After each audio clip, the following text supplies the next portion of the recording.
After being rejected by someone, how do you feel? This is a matter in which you have to accept the reality rather than reacting to it in other ways. But this story tells us the case of a teenage girl who met her fate after rejecting a man, not knowing what was ahead of time.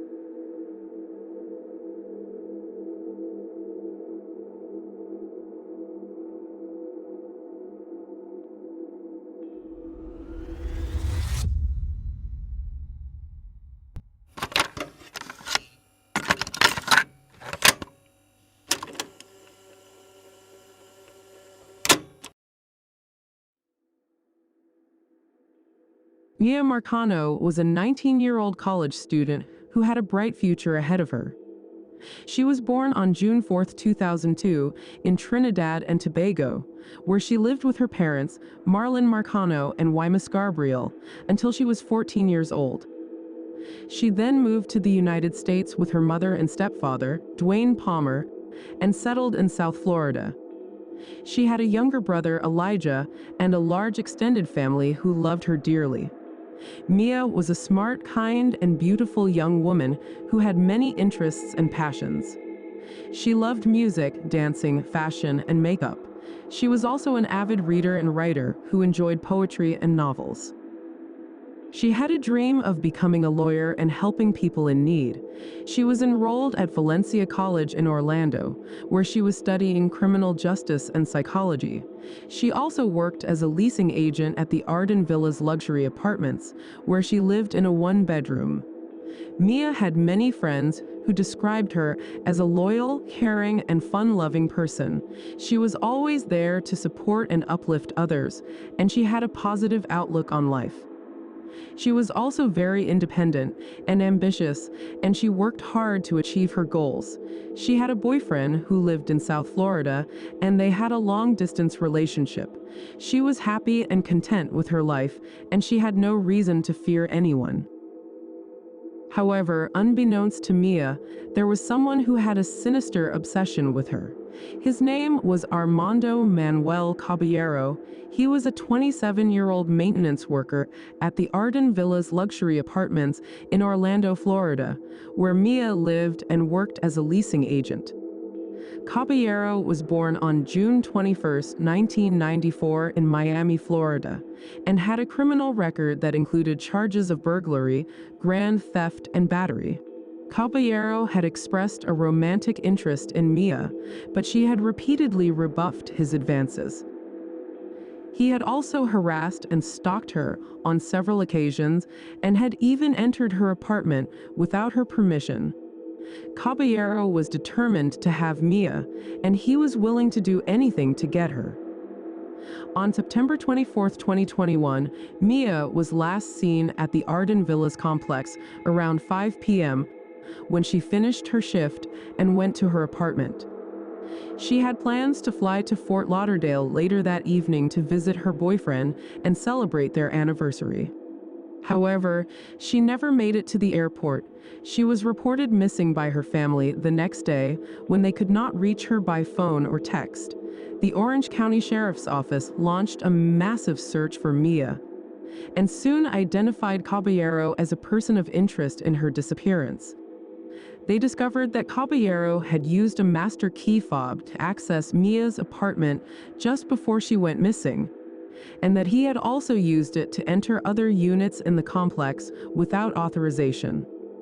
They also found that Caballero's cell phone records placed him near the Timber Scan on the Lake Apartments, about 18 miles away from the Arden Villas, on the night of Miya's disappearance. But something shocking happened, and the case took an unexpected turn.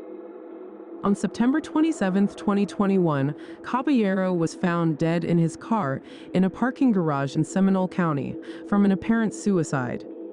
He had left a note, but it did not reveal Miya's whereabouts or what he had done to her. The sheriff's office continued to search for Miya, hoping to find her alive, but their hopes were dashed on October 2, 2021, when they found her body in a wooded area near the Timber Scan complex. She was bound with black duct tape on her feet, hands, and mouth, and she was partially decomposed. The medical examiner later ruled her death as a homicide by undetermined means and said that there was no evidence of sexual assault. The sheriff's office concluded that Caballero was the sole person responsible for Mia's death and that he had acted alone. They said that he had waited for Miya inside her apartment and then abducted, killed, and disposed of her body.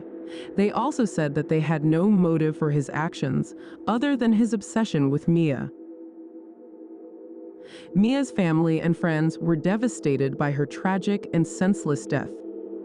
They held vigils, memorials, and protests to honor her memory and demand justice.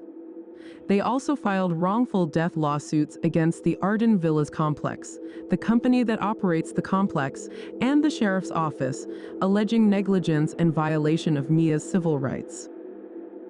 They said that Mia's death could have been prevented if the defendants had taken proper measures to protect her and other residents from Caballero's harassment and violence. Miya Marcano was a victim of a heinous crime that cut short her promising life. She was a beloved daughter, sister, friend, and student who had a bright future ahead of her. She was a young woman who had a lot to offer to the world and who deserved to live her life to the fullest. She was a beautiful soul who will never be forgotten. At the end, as described earlier, Caballero was the sole person responsible for Miya Marcano's abduction, murder, and disposal of her body. According to the Orange County Sheriff's Office, he had waited for Miya inside her apartment and then kidnapped, killed, and dumped her body in a wooded area near the Timber Scan on the Lake Apartments, about 18 miles away from the Arden Villas. Caballero was found dead in his car in a parking garage in Seminole County from an apparent suicide on September 27, 2021. He had left a note, but it did not reveal Mia's whereabouts or what he had done to her. Caballero did not face any punishment in prison, as he died before he could be arrested or charged for his crimes. However, he may face justice in the afterlife, depending on her family beliefs. Also, check out these cases which appear on screen, and don't forget to subscribe and join the channel.